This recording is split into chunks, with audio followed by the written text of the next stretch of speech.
Samsun Niam lahir di desa Belut Sarirejo, Kecamatan Mantup, Kabupaten Lamongan, pada tanggal 14 Februari 1973. Putra kedua dari 5 bersaudara ini dikenal sebagai anak yang rajin belajar dan patuh pada kedua orang tuanya. Bapak Samsudin dan Ibu Sumiati membesarkan kelima anaknya dan 1 anak angkatnya dengan tegas dalam mengajarkan pengetahuan agama. Saat itu sebenarnya tidak hanya Bapak, memang kultur masyarakat pada saat itu orang tua itu cara mendidiknya cukup keras, termasuk Bapak ini keras, dan saya kira keras juga di dalamnya ada ketegasan. Kalau dulu namanya turutan alif ba ta sa jim, itu kalau tidak bisa menyebutkan maka kepala saya akan dijundu dan juga dijewer. Nah itu kalau sudah begitu, kalau saya menangis maka jawerannya akan semakin diperkeras, gitu. Selain sebagai guru ngaji dan guru MI, Bapak Samsudin juga sebagai petani di sawah miliknya.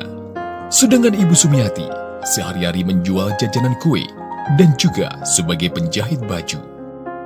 Saat masih duduk di bangku sekolah dasar, Samsun Niam yang dikenal dengan Cak Niam ini membantu ibunya menjual kue atau kerupuk di sekolahnya. Orangnya itu nggak malu, disuruh jual jajan di sekolahan juga mau. Dan anak-anak banyak yang beli. Orangnya itu cerdas dan lain daripada teman yang lain itu. Selalu baca buku. Dan selalu ranking 1 dulu itu di kelas kami. Juaran kerupuk, juaran gelali. Ote-ote, kecilnya kan dulu nggak punya, jadi bantu tiang orang tua, jualan ke kelas-kelas itu, jualan kerupuk sama gelali. Samsun Niam itu anaknya penurut, jadi dengan orang tua nggak pernah bantah, disuruh apa saja selalu dikerjakan. Nah kalau kita itu seringkali nggak mau dan banyak alasan begitulah, sehingga Niam ini termasuk anak yang disayang oleh orang tua. Karena Bapak seorang petani, maka saya juga harus ikut ke sawah. Pekerjaan yang tidak bisa ditinggalkan adalah ngarit, menyabit rumput, karena juga punya kambing walaupun tidak banyak, 1 atau 2 waktu itu ya. Nah, untuk menunjang kebutuhan keluarga sehari-hari, Ibu memang memiliki profesi sebagai penjahit. Ketika sudah banyak dan jahitannya itu menumpuk dan dikejar-kejar oleh waktu, apalagi musim lebaran, maka saya dan kakak saya yang bisa membantunya untuk memasangkan kancing bajunya, ya supaya jahitan-jahitan itu pada saat waktunya bisa terpenuhi. Di mata keluarganya, Cak Niam dikenal sebagai anak yang gampang menangis. Meski demikian, ia tetap menjadi anak yang mandiri dalam kesehariannya. Dulu kecilnya itu sering menangis. Jadi setiap hari sering nangis daripada tidak. Kalau Niam itu. Dan saking diamnya, pernah suatu ketika ada lomba menangis, dia didaftarkan. Belum dihitung 1, 2, 3 mulai sudah nangis duluan. Akhirnya juga dinyatakan menjadi juara. Itu adik saya Niam. Pertama lomba itu lomba nangis. Jadi ponakan saya itu nangis. Langsung menangis, langsung juara 1 kecilnya. Di desa Belut Sarirejo ini, banyak warganya kesulitan untuk mendapatkan air sumur. Jadi di kampung kami pada saat itu sumur itu masih sedikit sekali, dan orang bisa membuat sumur itu dianggap orang yang punya duit dan orang kaya. Itu dalamnya luar biasa itu, ada sekitar 40 meter ya. Saya suka mandi di sungai, di bendungan sambil pelorotan bersama kawan-kawan, dan itu menjadi pemandangan tiap hari. Baru sama ternak pada saat itu, dengan sapi, ada mentok, ada itu bebek. Jadi kalau kemana-mana jarang sekali pakai baju. Sampai kemudian emak saya itu mencari-cari supaya mau pakai baju. Nah, karena itu dari kelima saudara itu bisa saksikan Pak Niam itu adalah yang paling hitam karena sejak kecil mungkin nggak pakai baju itu. Katanya sumuk. Kalau diberi baju itu selalu menangis, kan nangisan. Sejak kecil. Tahun 1986, Cak Niam tamat dari MI Ma'arif Belut Serirejo, Mantup, Lamongan. Kemudian melanjutkan studinya di MTS Negeri Mojokerto. Karena sekalian bisa bersatu dengan kakaknya Saiful Jazil yang mondok di pesantren Miftahul Ulum Suko Mojokerto. Pesan orang tua yang sampai saat ini itu masih saya ingat adalah kamu harus menjadi orang yang memiliki manfaat bagi orang lain bagaimanapun caranya. Dan hal yang tidak boleh ditinggalkan adalah kamu harus ngaji. Maka pertama kali ketika menyekolahkan saya, setelah saya dari MI ke Mojokerto, ke Jombang, ke Tulungagung, maka yang ditanyakan pertama kali adalah ada pondoknya tidak. Bisa ele-ele wong nduk pondok itu masih mendengar orang yang sedang ngaji walaupun tidak ikut ngaji. Di MTS itu tinggalnya bersama satu pondok Nurul Huda. Di sana itu satu pondok, dia itu paling kecil di pondok itu, terus paling cengeng, nangisan. Digoda teman-teman itu selalu nangis, dan saya yang membela. Ya, selama di Mojokerto, waktu sekolah di Desa Nawiyah itu juga saya yang menemani terus, Kalau Namnuni Anyu digoda anak-anak yang lain, aku yang membelani. Sehingga saya pernah bertengkar sama teman-temannya itu karena membelani Samsul Niam. Karena beliau anak tidak berani siapa-siapa, dia hanya bisanya itu menangis. Hanya bisanya menangis, selalu gitu. Yang di itu yang paling kecil adalah saya. Jadi saya itu sering diledek sehingga saya sering menangis. Karena pada saat itu ketika kakak saya nggak ada, itu pun saya kemudian seringkali dijiwit, disuruh. Nah, ketika ada kakak saya, mereka tidak berani menggoda saya. Ketika menginjak kelas 3, MTS Negeri dipindah ke Desa Sambiroto, Mojokerto. Sehingga Cak Niam pun harus pindah tempat dan pindah pondok pesantren di Nurul Hikmah, Sasab, Modongan, Suko, Mojokerto. Adik saya Samsunan ini pendiam. Cuma diamnya itu kelihatannya pikirannya aktif. Karena meskipun dia tidak ikut bermain, tapi dari kejauhan dia ikut menyaksikan. Tahun 1989, Cak Niam tamat dari MTS Negeri di Mojokerto. Kemudian melanjutkan sekolahnya di Madrasah Aliyah Negeri di Pondok Pesantren Barul Ulum, Jombang. Di pesantren ini, Cak Niam harus menyesuaikan dengan lingkungan dan kultur yang berbeda dari dua pondok pesantren sebelumnya. Sudah dimaklumi, di Pondok Pesantren Barul Ulum ini memiliki ribuan santri dari seluruh pelosok tanah air Indonesia.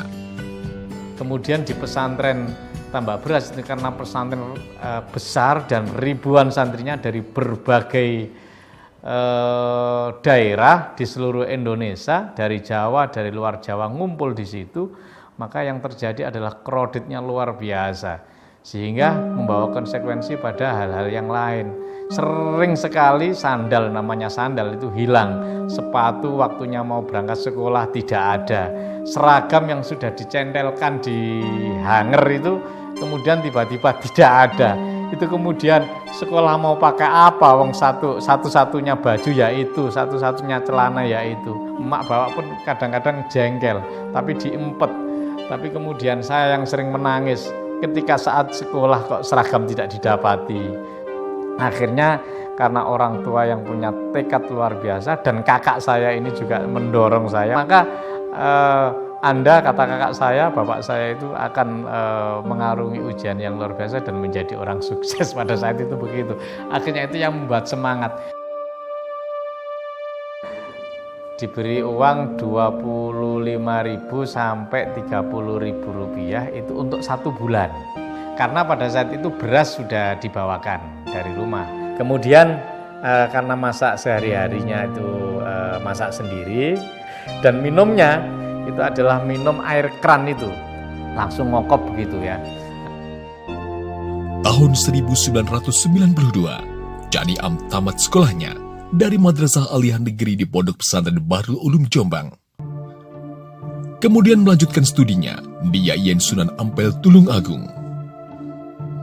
Selama tinggal di Tulungagung, Cani Am dipercaya warga untuk mendampingi belajar anak-anak dan juga mengajar ngaji. Kegiatan privat ini ia lakukan sampai jelang akhir kuliahnya, sehingga imbalan dari kegiatan ini bisa dijadikan bekal selama kuliah di Tulungagung. Itu pun lagi-lagi tidak lepas dari doa, restu, dan dukungan orang tua. Maka pertama kali ketika saya bermaksud untuk melanjutkan ke IAIN Tulungagung, orang tua langsung mengiyakan. Karena pada dasarnya sebelumnya juga sudah diawali oleh kakak saya, Cak Saiful Jazil, itu juga alumni IAIN Tulungagung dan mondok di pondok pesantren Peta 2 yang diasuh oleh Mbak Kiai Arif Mustaqim. Di pondok itu ya teriman gitu loh. Juara 1 pidato di Jawa Timur, kita Mbak Beras ya ranking 1. Di Tulungagung ya gitu. Juara. Pada tahun 96 itu kemudian saya mendapatkan menjadi wisudawan terbaik pada tahun 96 dari IAIN Tulungagung. Tahun 1997, Cani Am mendapatkan beasiswa dari Diktis Kemenak RI untuk melanjutkan sekolah S2 di Yayan Said Jakarta. Sebelum berangkat kuliah ke Jakarta, Cani Am menyempatkan kursus bahasa Inggris di Kampung Inggris Pare selama 3 bulan. Pada saat itu kemudian saya ke Jakarta. Ketika ke Jakarta, orang tua tidak bisa berbicara apa-apa. Sambil menangis, maka pertama kali yang ditanyakan adalah biayanya dari mana. Bertempat tinggal di Gang Semanggi 2 Ciputat, Cani Am dengan sukses menyelesaikan belajarnya S2 di Yayan Said Jakarta. Pada saat itu, awal-awal reformasi, tahun 98-99 ternyata tidak ada pendaftaran PNS, padahal pada saat itu beasiswa S2 yang mendapatkan beasiswa itu dalam tanda petik ada jaminan untuk bisa diangkat sebagai dosen. Ternyata tidak ada pendaftaran dan itu ditutup karena kondisi negara yang sedang krisis. Tahun 1999, Cani Am berencana melanjutkan studi S3 di kampus yang sama dengan beasiswa. Namun setelah mendaftar, ternyata ia diterima dengan biaya mandiri. Maka kemudian saya berpikir ulang, biaya dari mana ini? Maka pada saat itu kemudian saya memutuskan untuk kembali pulang. Nah, sebelum pulang dilala saya ngebel sama kakak saya di Surabaya. Saya cerita bahwa saya diterima S3 tapi biaya sendiri. Pada saat itu kakak saya kemudian langsung memberikan support. Kamu jangan pulang. Kalau ada apa, kekurangan biaya, silakan telepon saya berapapun. Itu luar biasa. Padahal saya tahu kondisinya masih awal menjadi pegawai negeri pada saat itu. Dan dia sudah punya istri, punya anak kalau nggak salah pada saat itu. Akhirnya kemudian saya meneruskan, saya juga ikut menangis pada saat itu.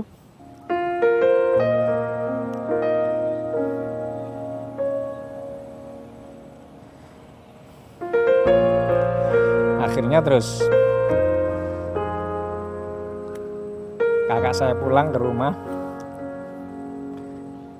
minta restu orang tua, kemudian direstui, akhirnya saya melanjutkan itu. Kemudian ada surat, ternyata itu surat saya sejak S2 mengajukan beasiswa ke Basis DKI pada saat itu. Mendapatkan beasiswa pada saat 3 juta sebagai beasiswa penulisan tesis, padahal saya sudah selesai. Akhirnya turun pada saat yang tepat. Ini sebagai petunjuk harus kuliah. Di tengah proses sekolah S3-nya di Yayan Said Jakarta, Cani Am pernah mendapatkan kesempatan sebagai delegasi mahasiswa Indonesia untuk short course studi banding agama-agama ke Vatikan Roma, Italia. Selama di Vatikan, Cani Am banyak melakukan kegiatan seminar, diskusi lintas agama, dan juga berkunjung ke berbagai tempat ibadah. Di tahun 2000, Cani Am diterima sebagai pegawai negeri sipil di Stein, Jember. Dan tahun 2002, ia menikah dengan gadis asal Tarukan Kediri, Anin Nurhayati. dan hingga saat ini dikaruniai 2 orang putri dan 2 orang putra. Berstatus sebagai PNS di Stein Jember dan juga sebagai mahasiswa S3 Yayan Said Jakarta, maka Cani Am harus rela bolak-balik antara Jakarta, Jember, dan Kediri, rumah istrinya. Tepat tanggal 9 Desember 2006, Cani Am dapat menyelesaikan studi S3-nya dalam bidang kajian Islam di Yayan Said Jakarta. Tahun 2015, Dr. Samsun Niam mengajukan mutasi ke Yayan Tulungagung. Sejak tahun 2015, Dr. Samsun Niam menjadi dosen tetap di Fakultas Tarbiyah dan Ilmu Keguruan FTIK dan juga sebagai pengajar pada Pasca Sarjana Yayan Tulungagung. Ya, waktu setelah sholat mendoakan anak saya semoga menjadi anak yang soleh, nurut kepada orang tua, gitu aja. Gimana rasanya anak jadi dosen dulu gitu. Cita-cita saya sama ayahnya, kok sekarang kok terkabul. Berkat doa dari orang tuanya dan juga semangat belajar yang tinggi, Dr. Samsun Niam memperoleh gelar akademik tertinggi, yaitu sebagai guru besar atau profesor dalam bidang ilmu metodologi studi Islam. Surat keputusan dari Kementerian Pendidikan dan Kebudayaan Republik Indonesia ini disahkan per 1 Juni 2020. Bunga, ya saya terharu. Pada seluruh pihak yang memberikan support, dukungan moral, material, doa, dan lain sebagainya, saya sampaikan sangat-sangat berterima kasih. Sehingga saya dapat mencapai jabatan akademik yang tertinggi, yaitu guru besar seperti ini. Melalui perjuangan yang berat dan doa yang tak pernah putus, kini Profesor Dr. Samsun Niam menjadi profesor ke-11 di Yayan Tulungagung. Selamat, Prof. Kecilnya saya kutang, kamu besok jadi apa? Saya jadi Menteri Agama gitu. Tapi ya nangisan.